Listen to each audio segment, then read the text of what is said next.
Ladies and gentlemen, it's about to get metaphysical. Coming with the centrifugal force. One day, you will tell your story of how you overcame what you went through, and it will be someone else's survival guide. You are now tuned in to Power Podcast, the Empower Hour. Peace and blessings, beautiful souls. I am Brandi L, author of Moonshine for the Soul, The Art of Grind, and many other books. I'll be your host for tonight. You can find me on Twitter at Soledad Francis and on Instagram at Brandi is Winning. Most of these podcasts can be found archived on YouTube. Hashtag Power Podcast, but please listen to them while they still have all of their vitality and spirit by subscribing to us on iTunes, Spotify, SoundCloud, and or brandybates.podomatic.com. So today we're talking about a couple of things. This is one of those random podcasts. I'm going to touch on the dream factory, the dream economy, what it means to live a robust spiritual life, what that does for your material world, your material reality, karmic relationships, ROT, as in return on time, aiming to do things that boost your ROT, and the pinnacle of your healing. Whatever has happened to us has contributed to us. Study all of your old patterns. Where do you get stuck? We all have patterns. Where are you committed to certain patterns? Because even the most random, unorganized, disorganized, chaotic soul personality, there will still be certain areas in their lives where they are completely orderly and organized and consistent. We all do it. Whether it's you brush your teeth the same way every single morning, or the order in which you shower and get dressed, the way you do it, it's a pattern. That's just a small example. But we also have patterns in our life, in our relationships, how we work, how we interact with other people, how we look at those who we see as inferior or those who we see as superior, how we attack problems. Some people, their first reaction is to always run, always, you know what I mean, retreat. Some people are just all hands on deck. They attack everything. Just different personalities bring out different patterns. Where are you committed to certain patterns? You have to learn how to just put your shit out there sometimes. And don't worry about how God or the universe or the spirits of your ancestors will help to bring it into your existence. You have no idea what dedication and just a little bit of elbow grease on your craft every day, what that can do for you. How your talents, once fully developed, will take you to heights you cannot even imagine, baby. And so I say, design a brand new path. Start to establish new neural pathways and connections within the gray matter of your mind. You move different when you know you have options. You move different. You just do. When you know you have options and you know you have a fallback plan and you got, you know what I mean? And you grow your options by being a woman or man of value. Period. That's it. You grow your options by being a man or woman of value. Those who provide the most value get the most options. That value can be in physical appeal. It can be in your mind. It can be in learning new skill sets. It can be just tapping in. And I'm going to go there. I'm going to talk about that in just a second. But who we are almost has nothing to do with what we look like. Who we are has nothing to do with what we look like. And so the evolved man or woman knows the outside appearance is just a shell. It's a box. You're not always getting, what you see is what you get. That's not always the case when you're dealing with people. And so we never know what someone is made of just based off of the texture of their hair or the color of their skin or how tall they are or none of that shit has any bearing on who they truly are. And that's going to hit you probably next week sometime if you really read between what I'm saying right now. Study the practitioners, not the theoreticians. The only way you will see results is if you stay consistent. Everything works if you do it the right way. The reason why diets don't work, some people, that vegan shit didn't work for me. Or, you have people, I tried that raw thing and I tried whatever. Everything works if you stay consistent to it. And you know how I know this is true? Because even negative shit, the reason why so-called negative things happen is because something or someone has been consistently putting the ball in motion for those things to happen. Whether that's a disease or whether that's, accident, so forth and so on. But we're talking about the elite levels of your possibilities. The elite levels. That means shit you haven't even conceived of. It's not even showing up on your radar because you don't even have the intellect and the DNA and the emotional intelligence to recognize it. Your people can only find you if you're brave enough to be yourself. What does that really mean? There are parts of you that you have yet to discover. And once you begin to unfold, you will meet the person who serves as your reward for your past lessons. Or you will get to experience, you'll be their reward for past lessons or failed relationships, etc., etc., etc. Relationships are the portal to everything you want in your life.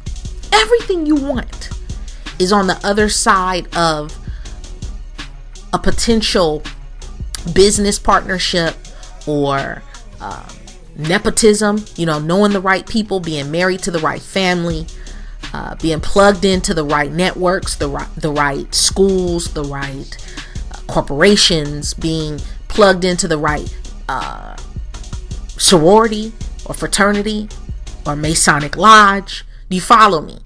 But let's talk a moment about karmic relationships versus soulmates and twin flames, so-called. I'm just going to touch on that really quick. There are no accidents or coincidences when two souls meet. Understand. No accidents. Even who you're born to. In another dimension, you chose your parents because there was a lesson for you to learn incarnating this existence. There are no accidental meetings between souls. You are your own foundation. And if that's not solid, nothing else can stand or grow from there.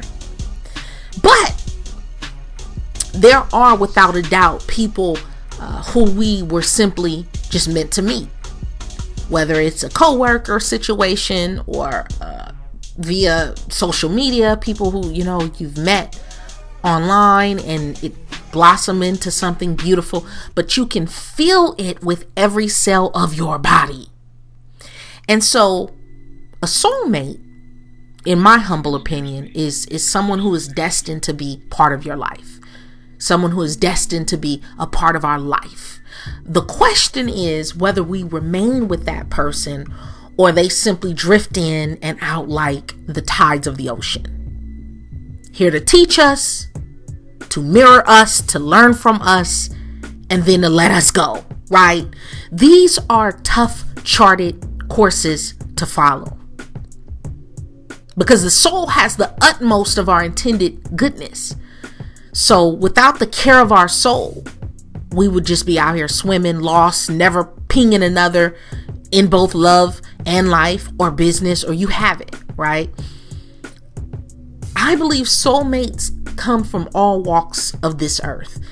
They're not, I believe soulmates are usually not what we expect at times. Do you know what I mean? They fall into their domain and get just swept up. You can get swept up in the history of why we are in relationship with these other people.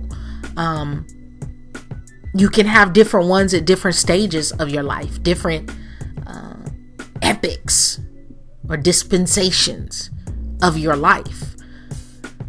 But karmic relationships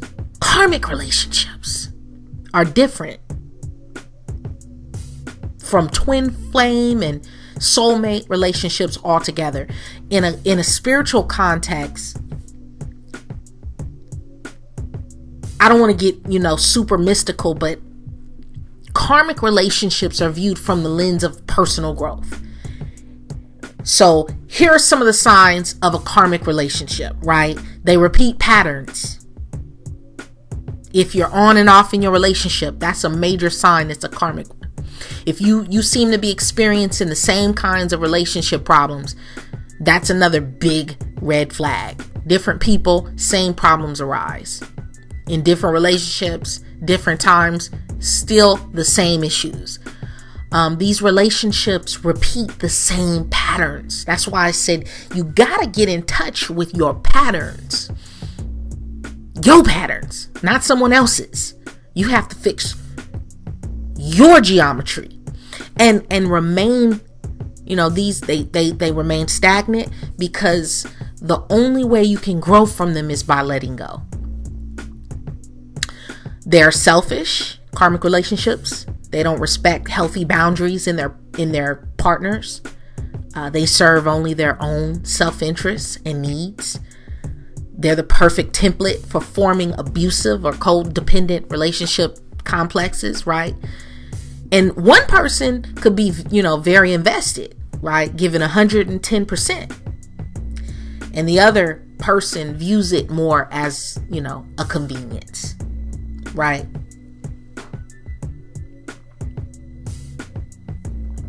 They're addictive.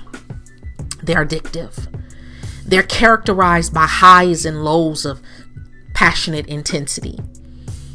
That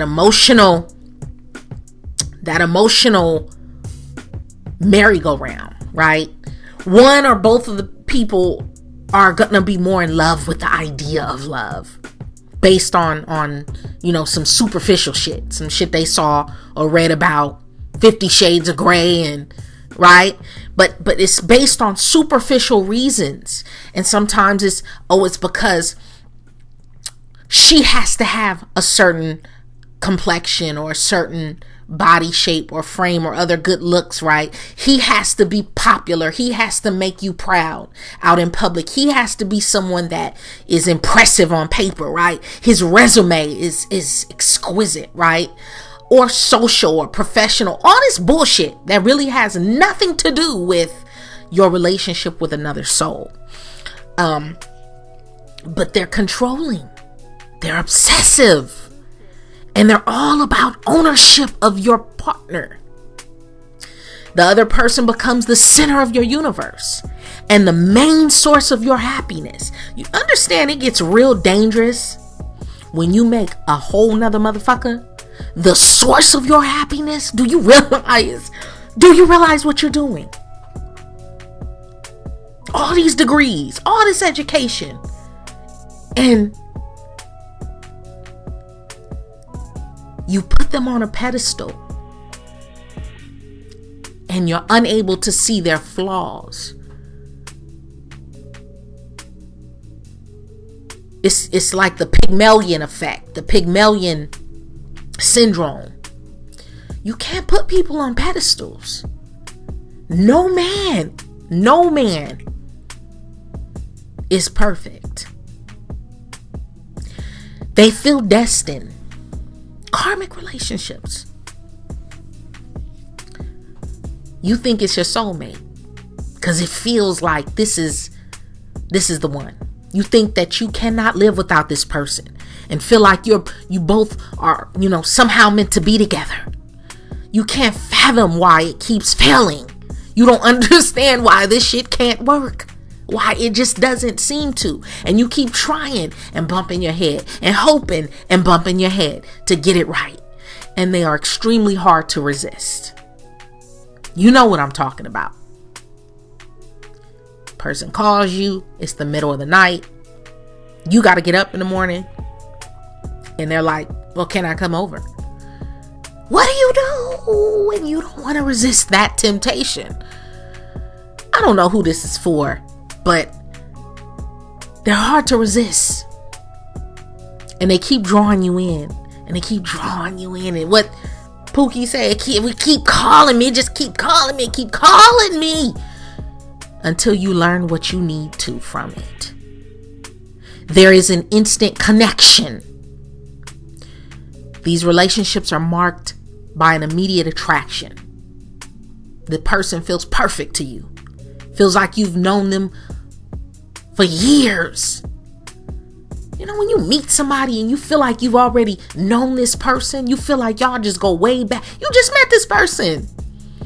And it can skew because your perspective is, first off, chemicals are misfiring and you're lovesick and dumb. And you don't know this person really. And you got this person, spending the night around your kids.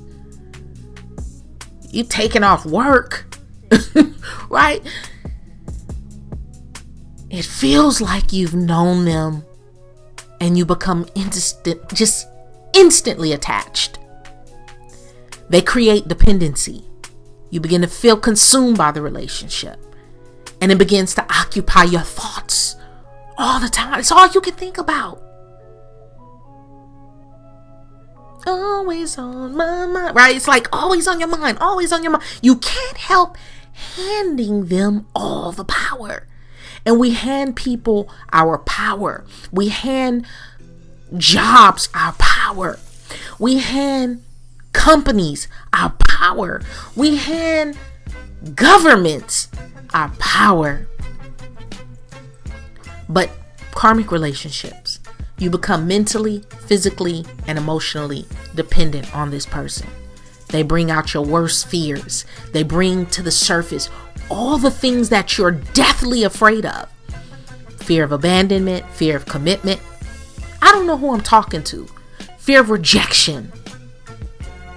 Your abandonment issues because daddy left. Your mommy issues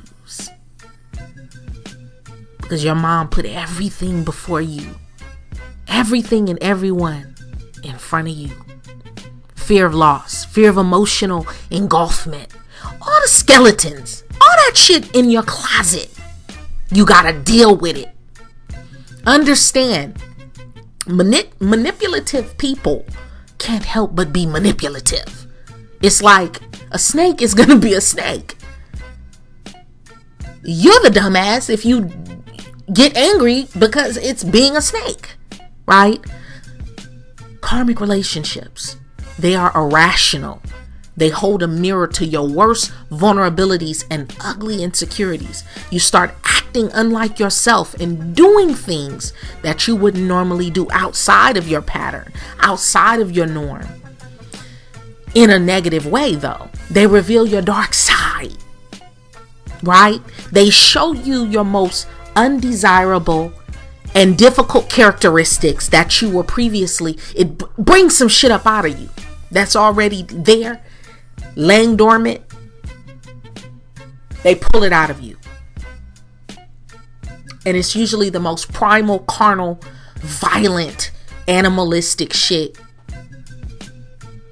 you can think of.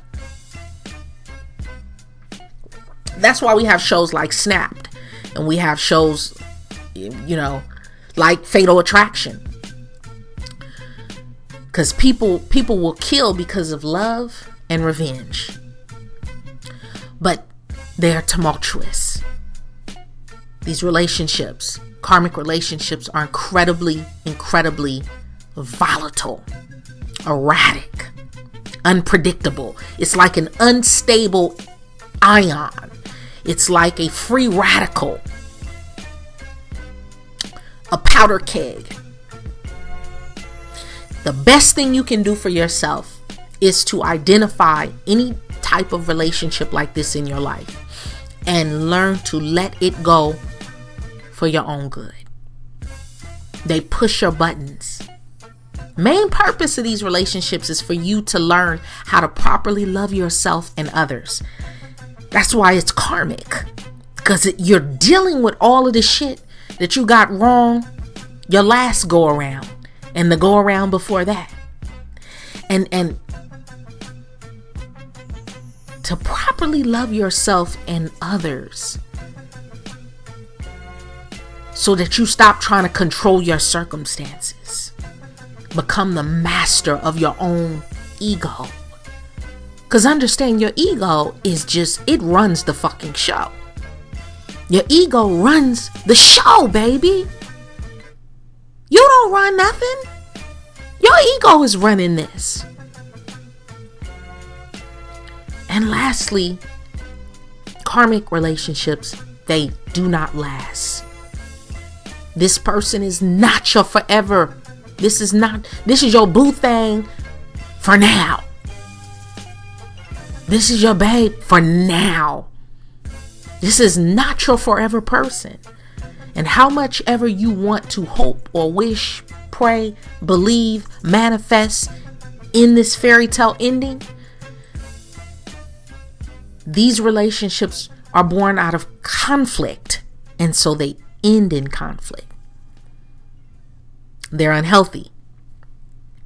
And like I said, they don't last. Understand, the man or woman who has been stripped of everything that means anything to him or her becomes both dangerous and indomitable. Do you hear me?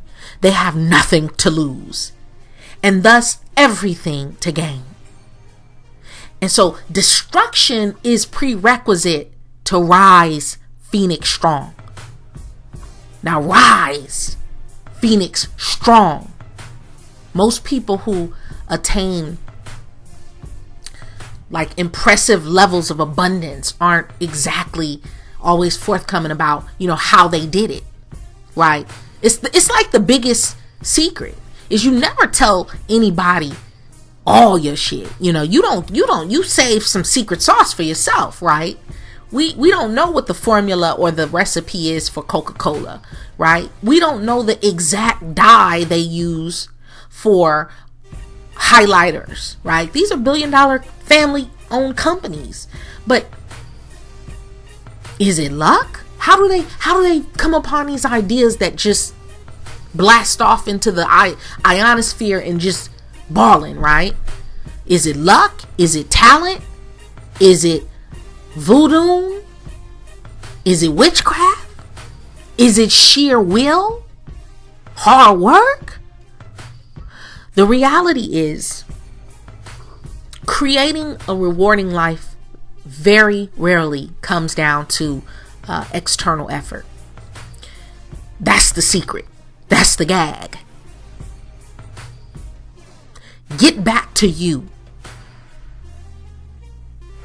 Get back to you. Get back to what you love.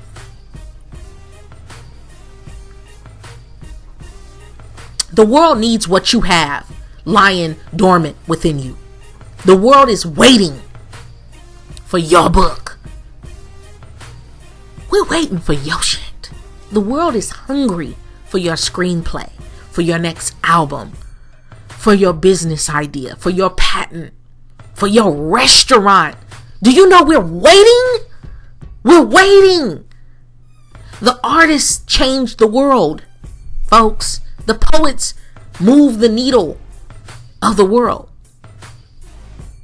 The craftsmen. But you've got to buckle down on your craft. Stop building their empire and build your own. That may look like you work from 9 to 5 and you summons the energy to work on your side thing. Let me just pause and say, I believe that everybody needs a hobby that you don't have to worry about getting paid for it. This is just something that you do because you love to do it, because you're passionate about it and it's fun and it makes you feel good. It could be bowling. It could be learning a foreign language. It could be writing. It could be cooking. It could be baking cupcakes, whatever your thing is. But have your hobby and have, I would say, somewhat of a hobby that can potentially be monetized. And hammer that baby. Imagine being able to go to sleep at night and being able to record that information and wake up in the morning and, watch it. Literally, like, watch your dreams like streaming. Because I know if your dreams are anything like my dreams, they can be very vivid. They can be very realistic and colorful. Sometimes scary. Sometimes you wake up like, wow, I'm glad that was a dream, right? Sometimes you don't want to leave this dream because it's so amazing and it's so beautiful and delicious, right? But using VR, virtual reality, combined with a dreamscape, we'll see in the future a dream economy where we're recording our dreams, where we are selling our dreams, where there are dream factories and dream farms where people go to produce fantastic, all these beautiful dream worlds. And they show glimpses of it on Black Mirror. That's why I love Black Mirror, because they're showing you a little bit of predictive programming. Some of it is, Hollywood, of course, but the internal, the engine, the guts, the skeleton is predictive programming. We saw it in Minority Report. We saw it in Her. We saw it in Blade Runner. We've seen it in so many books, so many movies, so many films, it's spilling over with it.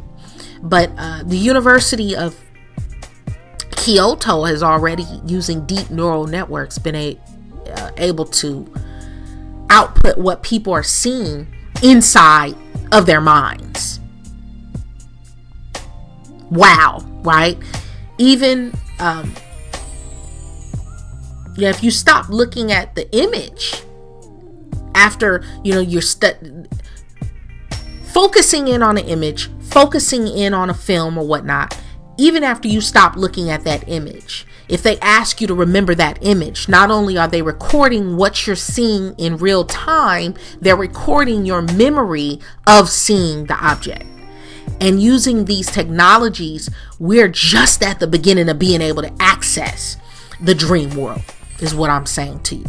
A world that we all share. We all share this world. Each of us. Every night, every day, and we have no access to it. Imagine being able to pull out some of the ideas and concepts that you encounter during the dream world. The idea that someone could hack into your mind and alter your memory is, it's a frightening prospect. But that's what we're about to start seeing. Your dreamscape in the future will be hackable. And how do we know that this is happening? This realm of recording dreams, right? And recording memory and recording what we were thinking about, we are definitely headed towards that in the future. Elon Musk, just the other day, Elon Musk wants to link human brains with computers, right? Elon Musk's Neuralink, that's the name of his company, Neuralink wants to plug into your brain. And Musk said, he was quoted, he said the company is extremely sensitive, right? They do work with monkeys. And he said, monkey has been able to control the computer with its brain. This is what Elon Musk said. So they already are, this technology is out there. It's happening. It's unfolding. Neuralink is arguably one of the most foremost startups dedicated to biohacking, the quest to augment human beings' physical and cognitive performance. And often it's by performing these radical ass experiments on the human body. But imagine a future where your imagination is directly tied to this artificially intelligent neural network, where you can produce in the external digital world exactly what you're seeing in your mind. That's the future of filmmaking. That's the future of art. The future is the age of the imagination. Okay? The future is the age of the imagination, where you as the artist or you as the creator can create without any sort of interface. The interface fades into the background. So you won't even see the interface anymore. It's not like pushing buttons or dials or even coding. We're seeing this more and more in our technology. Do you follow me? The phones are getting smaller. The earphones, we've gone from great big earphones that look like earmuffs to AirPods. And what I'm saying is they're trying to move it to where you'll just have an implant. Your shit's just in your brain. And you press a button or whatever. You know, we see it in the wearable technology. It's happening, folks. But Neuralink is not the first to explore these brain machine interfaces. Other companies like Kernel and Paradromics, they're also working in this space. And so is the U.S. military. You know, Central Intelligence not letting shit go unnoticed. Some scientists are currently actually working on brain implants that would translate like paralyzed people's thoughts into speech. We saw this with some of the paraplegics who have where they can breathe through a straw, and through that they've built in the code and built in the intelligence to be able to type out what's needed to be what they're saying in their mind. But they're taking that to the next level, and they're saying this is the reason for developing this technology, but I'm telling you it's for a different direction altogether. But if you can we have to learn how to not be so afraid of technological change and advances, and to not only explore it for ourselves, learn about it and educate yourself about it and get in front of it, so that you're not a pawn or victim of it, but a beneficiary of it. In the future, imagine quantifying all of your experiences. Every chemical reaction, every emotion, every dream recorded, every word spoken, every experience quantified and digitized. That's knowing the self on a level that we've never experienced before. Do you follow me? We are headed towards what John Smart calls transcension.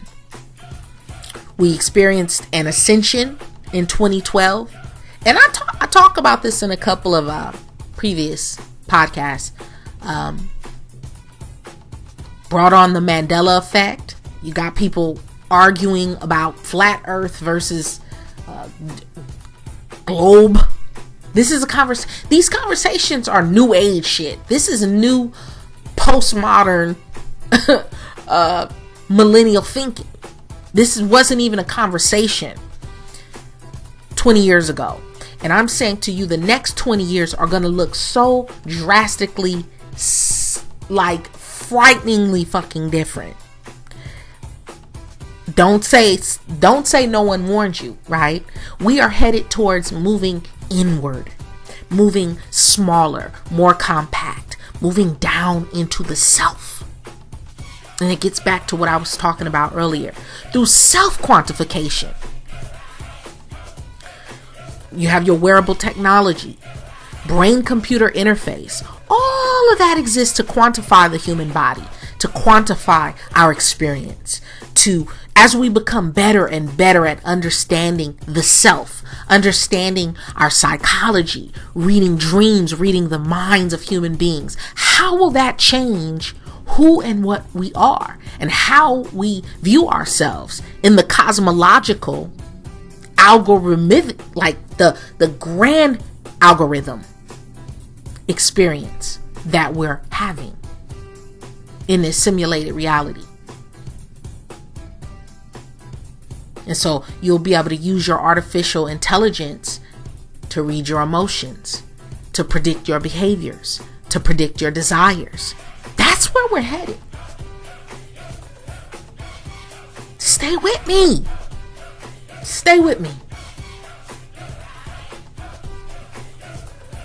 We're actually headed towards knowing the self better than we have ever touched upon, breathed on, than we ever have throughout our history as human beings. All of those things are going to be possible. We're going to quantify the body. And we're going to feed that into an AI system that can make sense of it. And so that's another step in this portal inward. We're using ancient codes. We're using ancient codes. A lot of ancient codes being revealed slowly. They're here already. We just didn't always have the brain, nor the intellect, nor the common sense or wisdom to understand it. So we're using ancient codes from the cosmos to create these machines. And that's going to enable us to evolve to levels we hadn't even conceived of. So there's this mirroring effect that's starting to happen with our technologies. All of these ways to quantify the self and the mind. That's the T behind Elon Musk, Jeff Bezos, Virgin, his company. We're using technology to upgrade. Everyone wants to go to space. Why does everyone want to go to space? Bezos wants to go to space. Elon Musk wants to go to space. The Russians want to go to space. All of the billionaires, these are shamans. These are modern day shamans of the West. We're using technology to upgrade and to self-direct our evolution. Do you hear me? And so through editing our genes, using technology to upgrade our bodies so that we take on new forms and new shapes and have different abilities. The human body is starting to change. Do you see that? You look at someone like Kai Green or, whoever Mr. America is this year. Look at Mrs. America. Look at these bodybuilders. I mean, they are massive. Women are buying bodies. We are self-directing our evolution. You don't have lips? Fuck it. Go buy some lips. You don't have hair? Go buy some hair. You don't have muscles? Go buy some muscles. You don't have a gluteus maximus? Go buy a gluteus maximus. Right? The human body is starting to change. And it's going to change even more rapidly in the future. So imagine when the technological advances improve to the point where people who say they want a sex change, they can just go in and it'll be basically an outpatient procedure and they just get all of their plumbing reversed. That's where we're going, folks. The self-directing effect that technology has on us as a pressure point to our evolution, it starts to move us away from looking like a traditional human body shape. Within the next 25 to 30 years, you're going to start seeing these extreme examples of body modification, extra arms, extra limbs, extra capabilities. You're already seeing it with the prosthetics, right? Extra sensory capabilities as well. That's what Neuralink is trying to do. It's not just the shape that's going to change in the future. It's the sensorial experience and the sensorial process that will change. That's why everyone in Silicon Valley is tapping in via the psychedelic experience, right? That's super trendy right now. The notion of the proverbial limitless pill, right? What happens when your third eye or your pineal gland is completely turned on, tapped in, tuned in, and activated. Superhuman abilities, right? It's fascinating to ponder the notion of ancient primordial knowledge accessed via psychedelics or any other means, technology, whatever, an app, an implant, virtual reality, artificial intelligence, but accessed as the basis of technological innovation. The idea that all of the possible technological solutions to many of our current ills, whether it's medicine, right, the cure to cancer or whatever, the cure to sickle cell and fibromyalgia, right, environment, energy, transportation, what that's going to start doing for us. We're going to start seeing vertical lift. It's crazy. But the idea, the notion that all of that shit already exists, and it does, and it's simply waiting to be discovered. It's fascinating. People who use entheogens, those are the psychedelics, those are the, the psilocybin mushrooms or the peyote or ayahuasca, right? These entheogens, the people who use these entheogens, they become the sanctioned shamans of any civilization, whether that's the Aztec civilization or the Olmecs, Dogon, the Zulus, the world of the psychedelic, though. The world of the psychedelic. Let me tell you, the world that exists just outside of our perception is beginning to be cracked open. The billionaires are the modern day shamans of the West. Believe that. Because everyone is obsessed with the material world. What can I do to enhance my physical reality with stuff, with houses and cars and money and things and clothes, right? Whether we're talking about the kids in Silicon Valley who are microdosing, right? Microdosing LSD and psilocybin, or we're talking about the serious psychonauts who are blasting their consciousness to outer space. Either way, you're still accessing primal information that has ridden along our DNA since the beginning of time.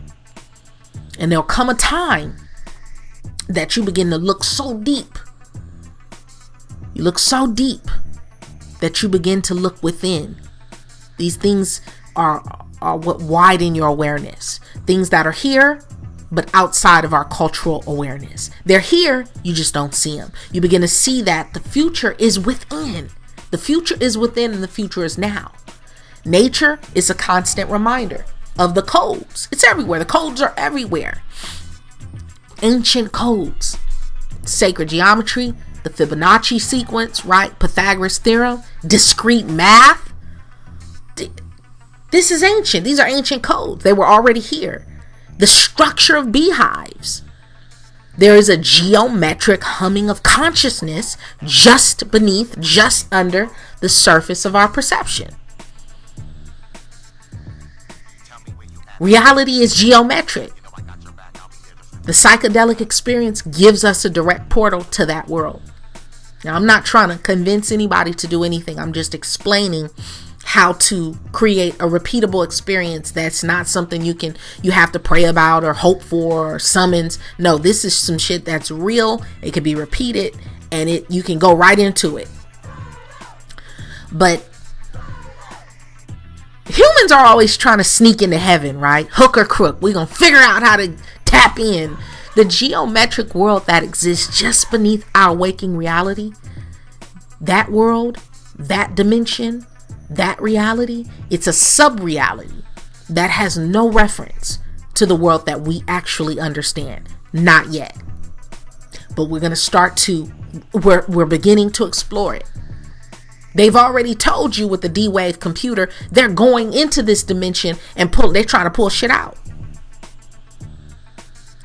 So what we see is a tiny micro glimpse of what reality actually really is. What you see is such a small fragment of the visible spectrum, is a very small slither on all the shit that's out here. You think about the microwaves and radiation, carbon monoxide, right? Wi-Fi, things around us every day. But we don't have the brains to see it yet.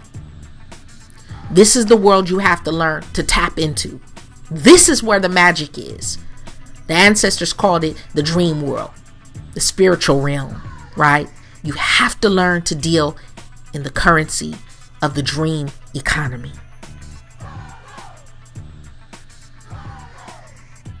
The structure of consciousness is constantly evolving, constantly morphing, forming, unfolding, just like a microscopic image of a protein or a cell. This is how you create and manifest the shit out of this experience. This is how you do it. Those who understand this basic premise are living their dreams. Kids are super sensitive to it, but like I've said before, we indoctrinate it out of them, we beat it out of them, we school it out of them.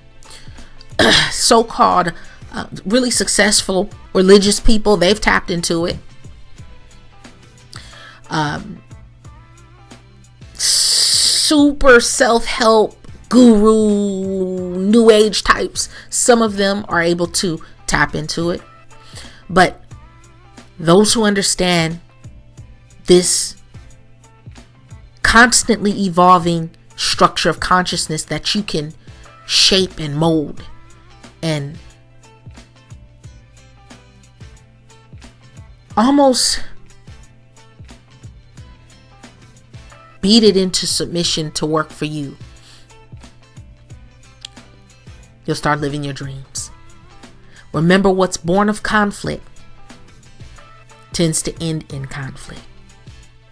Thank you so much for listening.